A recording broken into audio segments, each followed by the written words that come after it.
السلام علیکم ناظرین، آپ دیکھ رہے ہیں نیشنل نیوز HD۔ میں ہوں محمد ارسلان اور نظر ڈالتے ہیں آج کی اہم خبروں پر۔ خبر شامل کرتے ہیں ناروال سے ہمارے نمائندے محمد فاروق کی رپورٹ کے مطابق انجمن خدامت صوفیہ اور جماعت اہل سنت پاکستان کے زیر اہتمام جامع مسجد شاہ جماعت ریلوے روڈ ناروال میں زیر صدارت اور زیر سرپرستی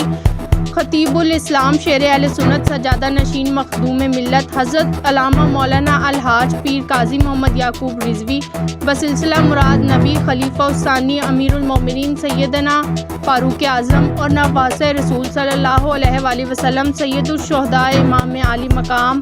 سیدنا امام حسین علیہ السلام 79ویں سالانہ 2 روزہ شہادت کانفرنس کی پہلی نشست کا انعقاد کیا گیا، جس میں خطیب پاکستان حضرت علامہ مولانا پیر میاں تنویر احمد نقشبندی خطیب اعظم آف کوٹلہ شریف اور مناظر اسلام حضرت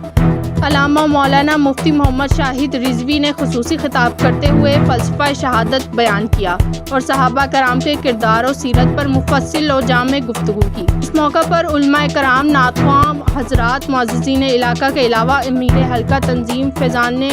لاسانی سرکار محمد ندیم خالق رضا نقشبندی، سینئر صحافی عثمان مغل، میاں زاہد اور دیگر بھی موجود تھے، جبکہ بعد ازاں مفتی محمد شاہد رسول رضوی نے علامہ محمد یعقوب رضوی کی دستار بندی بھی کی۔